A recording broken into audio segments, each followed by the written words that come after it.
Welcome to MATCHplay, where every episode starts with a spark and ends with insight that can only come from personal experience at the highest level. Let's tee up some good conversation.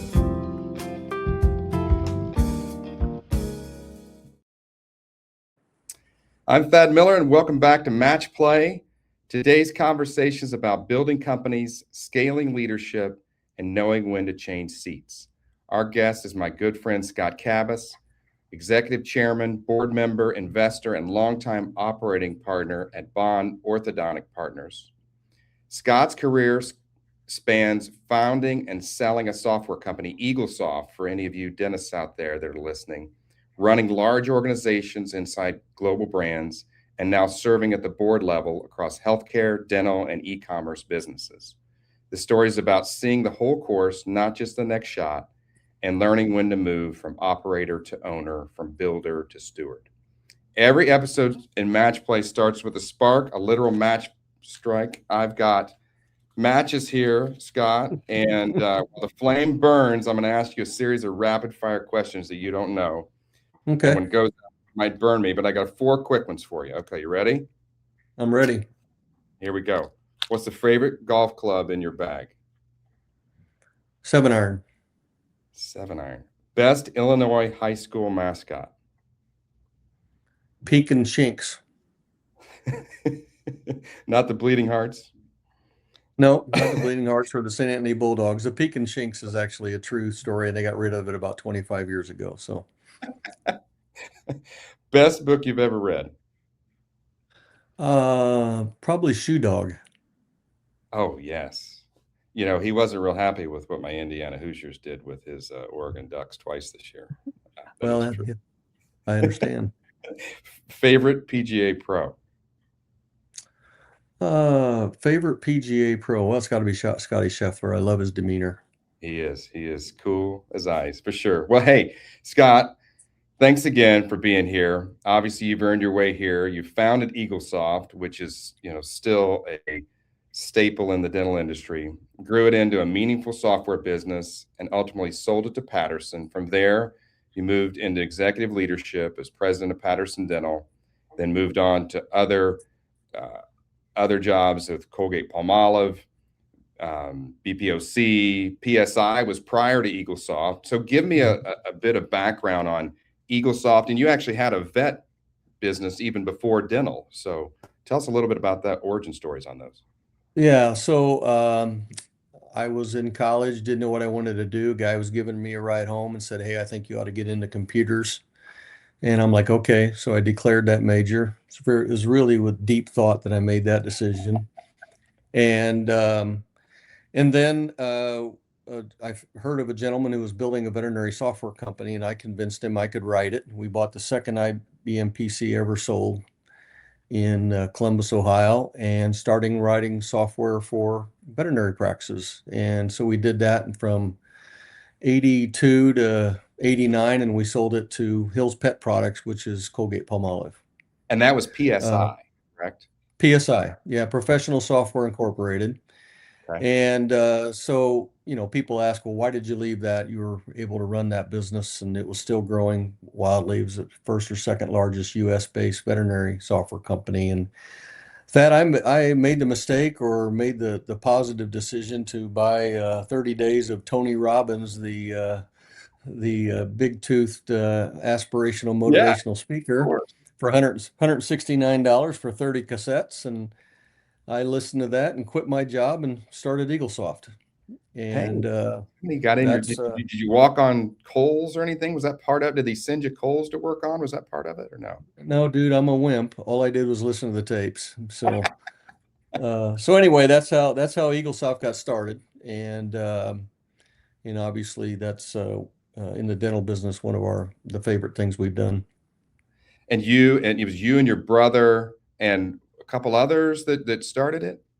Yeah, so there was first thing I did, I was always been told to hire people smarter than you, and most people say it's not a far trip for me. So I found 3 colleagues, one of them my brother, Craig, who is Chief Technology Officer at Heartland Dental, 2 other programmers and a marketing person, and convinced them to quit their jobs and to come work together. And that's how we started. That's wonderful. What were back then, and this is, give me some time, years, when was this? 1993 is when we formed. 1994 was we rolled out the product. Got it. And then what were some early challenges in, oh, there were plenty, I'm sure. But, writing software, 93, pre, internet boom, I guess. Oh, sure. Yeah.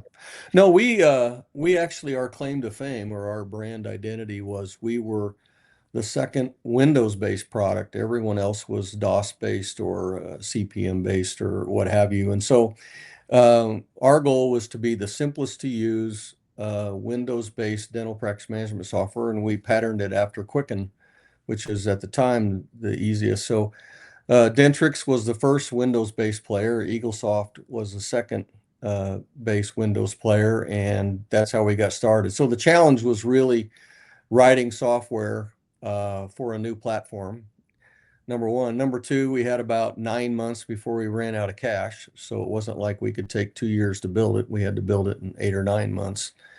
And I would say those were the two biggest challenges. A lot of coffee in Effingham was consumed to stay awake late nights. Yeah. Well, it's one of those what things. made you like lean into Windows? I mean, obviously you understand it now why, but at the time, because we had a previous person on our podcast, Eric Berridge, with his company, they leaned into cloud. This is maybe 10 years ago, and they were innovators with that. What made you, just felt like that? The best analogy of that would be in my day, and I'm dating myself, Windows was like the advent of the cloud. So the new technology at the time was Windows. You could not just easily port your software from DOS to Windows, so you had to write it from scratch, just like a cloud-based product today, as opposed to a server-based product or 10 years ago with cloud. So we leaned in because we knew the graphical interface was going to be the future, and there was a market opportunity because there was only one other player. Yeah. What were some of your early wins that, gave you hope that you weren't going to run out of cash? Well, I think first of all, we were able to write the software. They wouldn't let me write it, but people smarter than I wrote it, and they did a great job. And because it was so simplistic to use, we got a lot of traction early. So we had a lot of energy around the release of the product, and so the wins were more along the lines of A, we had a product, and B, we had people who were interested in buying it. And when you were growing it, how many people were with you when you sold to Patterson? Like, how many people were on your team in Effingham? We had, when we sold to Patterson in 97, we had, in Effingham, 28 to 30 folks, and then we had some field folks on top of that. Right. So a total of 40, maybe. Small company, very small company. And at the peak of when it turned into the technology center, how many people were employed in Effingham? About 450. Right. Yeah. Yeah. Incredible. Yeah. Any lessons when it comes to hiring and scaling and building that you could pass on to anybody listening? Well, I actually think two things relative to the hiring is you want to hire slowly and fire fast, and you really want to make sure you've got the right people on the bus. Second of is that we only hired people that were adaptable or athletic. We weren't looking for people that were pigeonholed into a certain role or a certain skill set. We really needed them to do whatever needed to be done. And then the third thing, they had to be passionate about what we were trying to accomplish from a culture perspective. And if they weren't, we didn't have time. We were very, very fortunate that we knew who the right players were, and we convinced them to come over and try it with us. In terms of scaling, I think the hard part there was it's hard to look around the corner of what's going to hit you. And I always had a mantra that, and I still do to this day, you'll hit a wall at 200 clients, you'll hit a wall at 2,000 clients, and you'll hit a wall at 20,000 clients, and the business will have to be fundamentally restructured, because if you don't, you're going to have enormous inefficiencies. And I feel the same way about a dental practice, for example. Somebody starting out has a number of new clients, and then all of a sudden they grow, the way that practice is managed is different. And the same thing applied to our business. Absolutely. I always give the analogy, a plant will only get so big in a certain pot. Essentially, you have to repot that plant into a bigger pot with more nutrients, more soil to become bigger. They only are going to get so big in the pot that they're in. So that's something that definitely, parallels. And, with that, I mean, you were in Effingham, Illinois. I mean, Right. you weren't in San Francisco or, New York City or Chicago where there's a ton of talent. I mean, where did you find talent that, I mean, obviously there, but I mean, you had to do some training too, I'm assuming. Well, we were also, I mean, in the veterinary business, I was self-taught. There was nothing that we had knew that how to write it. And in the Windows product development effort, we basically were self-taught. We basically said, yeah, we can figure out how to do this. And we just went and did it. Sure, the pool is not as deep, but the relationships are much stronger. So I knew the character of these individuals, and I knew how strong they were before they even started. And I don't think you can substitute that relationship knowledge. Absolutely. Just like hiring, it's who, not how. There's a great book that I read from Dan Sullivan that I think is how I hire people. If you have the right person, you could train them the technical. But, this is before, like, you couldn't even get I mean, there was no remote work. I mean, they came to work and they worked in the office. It's not like you could hire somebody, 20 states away back then, right? Yeah, I mean, people used to ask me, "Well, did you outsource your products?" I said, "Are you kidding me? That the technology to communicate was via phone. It wasn't you just jumped online and communicated with somebody and sent files around." Our first product in the veterinary business didn't have a hard drive in it. I tell that to students or other peers or whatever, and they're like, "What are you talking about? I don't even know what that is." And so that kind of shows you how technology has ramped up so fast in the last 30 plus years. But Yeah. I mean, back then you'd sell them a DVD that they would, upload, or oh, even before that, it was, it yeah. was 3.5 inch floppy or hard disk. So yeah, yeah, Amazing, amazing. yeah. What leadership lessons did you learn from scaling? I know you mentioned, obviously getting the right people on the bus, but that's a quick grow. I mean, you grew from Yeah. significantly in a short period of time. Yeah, the good news is we had no choice in Yeah. order for us to cash flow the business. But I think that we did something really unique. You mentioned living in a small town of 12,000 people and you're starting a software company. The good news is you know everybody. The bad news, they all know you. And we made a decision on day one that we were going to communicate our financial performance every month. And we worked together with every person that joined us and said, listen, we will trust you as long as you're trustworthy.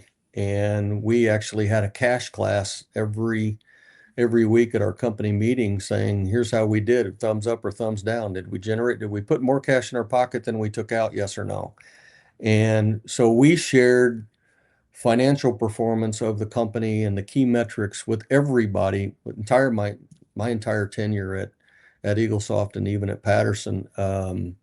Because if we want them to be part of the equation, we have to inform them. Yeah. And I Transparent.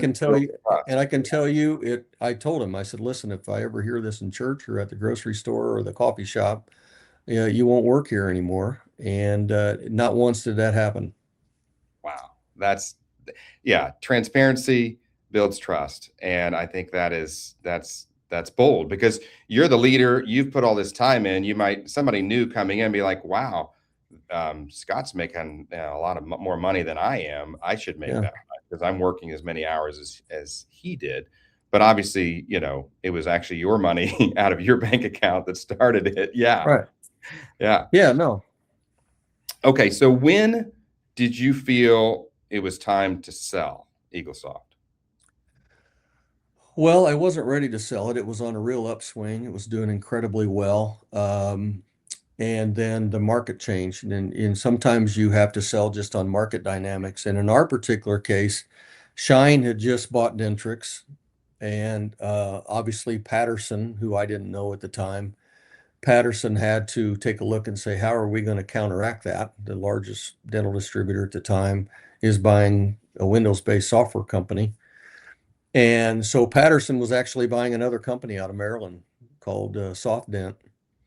And I caught wind of it, and this may be karma. I actually dialed the phone number that I had in my head, thinking it was the Patterson switchboard, and it turned out to be Pete Frichette's direct line. I'd misdialed. True story. You, Pete, you fat fingered it and got Pete. Yeah. yeah, and Yeah.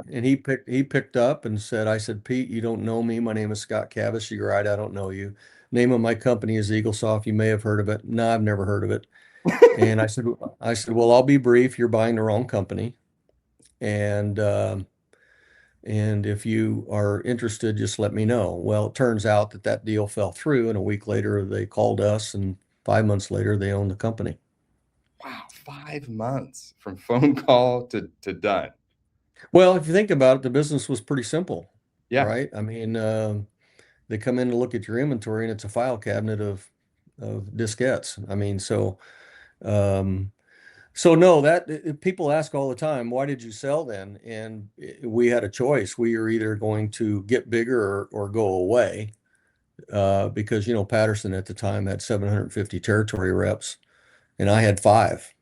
Yeah. And so we made a conscious decision that we were going to pick our partner, and we were very fortunate that Patterson had needed someone, and we happened to have that. That the Windows decision was absolutely key because they were buying new technology. Yeah. Well, and you, like I said, you became a hub for all the technology, Schick and everything else. So that was a great synergy. Yeah. Reflections on your impact EagleSoft and your company had on clients, employees, the market, even Effingham. I mean, it's you got to be pretty proud of that. Well, yeah, I mean, quite frankly, with that, I'm incredibly proud of the people. I go back to that same core group, and they're all leading major parts of organizations now. And that's probably the best feeling in the world. The second best feeling in the world is you live in a small town and you employ 400 people. And those people are reflective of that. And so, no, that's all really good. And I think the bigger issue in terms of the clients is that software really did allow dentists to not only be a dentist, but also a business person. And they were able to know what was going on in their practice and what levers they had to pull to improve the quality of patient care or improve the financial performance for their family. And Absolutely. I don't think there's any doubt that happened. Well, and in my business, working with dentists to sell their business, it's critical that they have a good system because Oh, that proves what they're doing. Before that, it was just files and a pegboard. So not having software or a high performing software is really a detriment for a dentist looking to sell their oh, business or partner with anyone. So it yeah, was well, critical for me. absolutely. So, okay, so you sold, you went to work, you were president of Patterson for a period of time, and then you Mhm. went into somewhat the boardroom, private equity. Give a little background on what you've been doing, since the Patterson, the EagleSoft days. Yeah, so we sold the business. I worked for Patterson until January of 2006. Quickly realized that I was not a public company leader with a large employee base. I was much more hands-on. And quite frankly, I probably underperformed in terms of being a president because, there's a lot of public company responsibilities. There were a lot of big company issues to deal with, and that wasn't my forte. And the second thing is just damn cold in Minnesota. And so, yeah, I Weather might is take, undefeated, isn't it? yeah, It really pardon is. me? Weather is undefeated. Like you Yeah, just, it's not going to change. So, to make a long story short, I left there and I was, I think, 45 years old and wasn't sure what I would do, but I had to do something. I wanted to remain curious. I did some charity work, and then I had an opportunity to join a company called TIDI Products as a board member. They sell dental bibs and other products out of Wisconsin. I joined that board and had a great time on it. was able to invest in the company. And then the company that owned TIDI was Beacon Petty O'Keefe, which is now known as BPOC, and they were a healthcare specific mid-market private equity firm. Thad, I didn't know what the hell private equity was. I mean, I had no clue. Some say I still don't know, but so that's how I got started, and I quickly realized that leadership matters irrespective of whether it's daily operational or if it's oversight or guidance. Yeah, and that responsibility of execution versus advising, I mean, that's different, right? I mean, how does that change? Well, it's a huge difference because when you ran your own business, you felt like, okay, I know what I'm doing and this is what needs to be done, and that's just the way it is.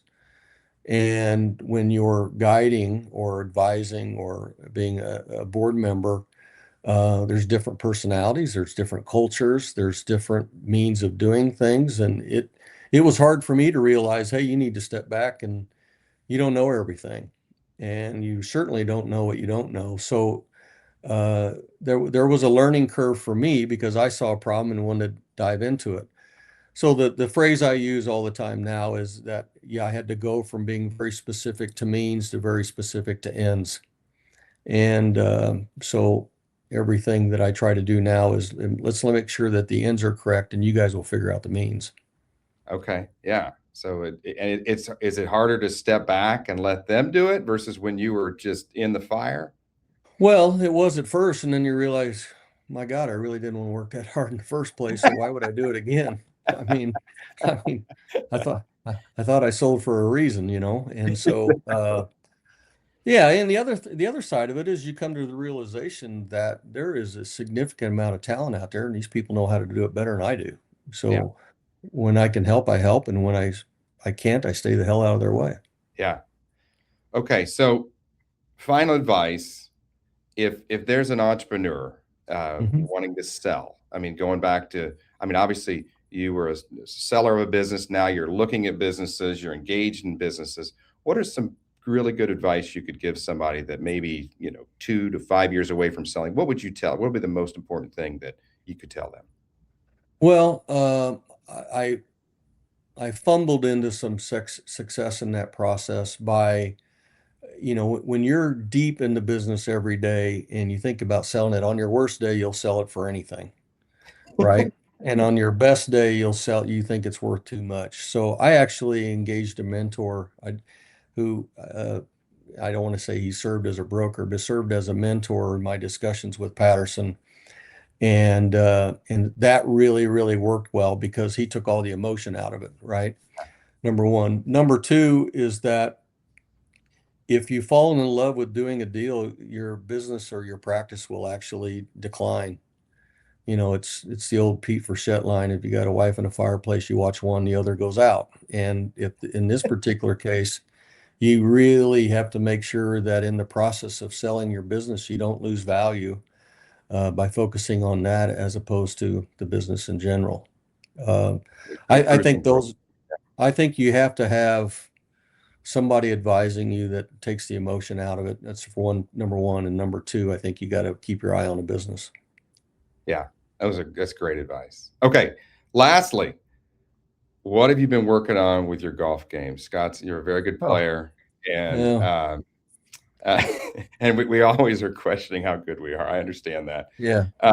Any golf tip that you want to give our listeners? We always end with a golf tip. Well, the golf tip's real simple. At 65 years old, you're not as flexible to recreate what you see on all these YouTube videos we're watching.